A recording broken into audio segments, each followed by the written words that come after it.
آج ہم آپ لوگوں کے سامنے دو ناموں کو ڈسکس کریں گے، ان کے بارے میں بتائیں گے کہ یہ نام کیسے ہیں۔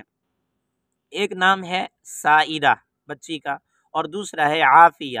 یہ دو نام رکھنا کیسا ہے؟ یہ دونوں الگ الگ نام ہیں، ہم ان دونوں پر بات کریں گے۔ پہلے ہم بات کریں گے سائرہ پر، پھر ہم بات کریں گے عافیہ پر۔ مصباح اللغات کے اندر سائرہ کے دو معنی نقل کیے گئے ہیں۔ نمبر ایک چلنے والی، نمبر دو متحرک یعنی حرکت کرنے والی۔ اس معنی کے اعتبار سے یہ نام رکھنا درست ہے۔ جامعۃ العلوم الاسلامیہ بنوری ٹون کراچی کا فتویٰ بھی اس پر موجود تھا، اس نام کی تحقیق پر، کہ یہ نام رکھا جا سکتا ہے اور یہ نام اچھا ہے۔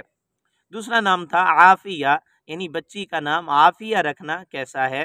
اس سوال کا جواب یہ ہے، لسان العرب، یہ جو عرب کی لغت کی کتاب ہے، اس کے صفحہ 72 پر اس کے عافیہ کے دو تین معنی نقل کیے گئے ہیں۔ پہلا معنی ہے تندرستی، دوسرا معنی عافیہ کا سکون قلب، دل کے سکون کو بھی عافیہ کہتے ہیں، اور خوبصورت جسم والی یا صحیح سالم جسم والی عورت کو بھی عافیہ کہا جاتا ہے۔ یہ تین معنی نقل کیے گئے ہیں لسان العرب کے اندر، اور تینوں معنی کے اعتبار سے یہ نام زبردست ہے، آپ اپنی بچی کا رکھ سکتے ہیں۔